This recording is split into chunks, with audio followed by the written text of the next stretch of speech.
পাকিস্তানের বিপক্ষে ঐতিহাসিক সিরিজ জিতে ফিরেছে বাংলাদেশ।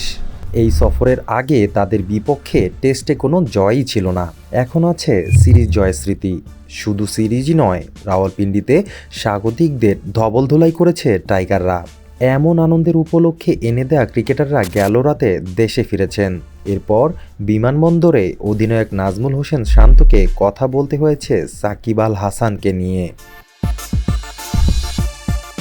বাংলাদেশ ক্রিকেট দল ফিরলেও দেশে ফেরেননি তারকা ক্রিকেটার সাকিব আল হাসান। জানা গেছে, কাউন্টি ক্রিকেটে অংশ নিতে সাকিব এরই মধ্যে ইংল্যান্ড পৌঁছে গেছেন।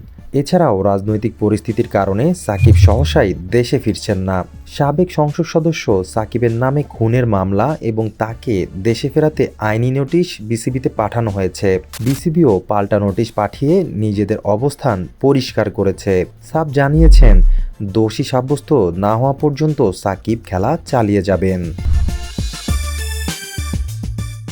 সেপ্টেম্বরেই বাংলাদেশের ভারত সফর রয়েছে, যেখানে 2টি টেস্ট ও 3টি টি-20 খেলবে বাংলাদেশ। ইংল্যান্ড থেকে সাকিব সরাসরি ভারতে যোগ দেবেন। এরপর দেশে ফিরবেন কিনা তা সময়ই বলে দেবে। তবে সাকিবের পাশে আছে পুরো ক্রিকেট দল, এমনটাই জানিয়েছেন বাংলাদেশের অধিনায়ক শান্ত। প্রধান উপদেষ্টার দেওয়া সংবর্ধনায় যদি সাকিবকে নিয়ে কথা ওঠে, তাহলে কথা বলার কথা জানালেন শান্ত। গতকাল বুধবার দেশে ফিরে বাংলাদেশ অধিনায়ক শান্ত বলেন, প্রধান উপদেষ্টার সঙ্গে কথা হয়েছে, উনি দেখা করতে চেয়েছেন। যদি কথা ওঠে, সাকিব ভাইয়ের বিষয়টা একটা ভিন্ন বিষয়। প্রত্যেকটা ক্রিকেটার সবাই সাকিব ভাইয়ের সঙ্গে আছেন।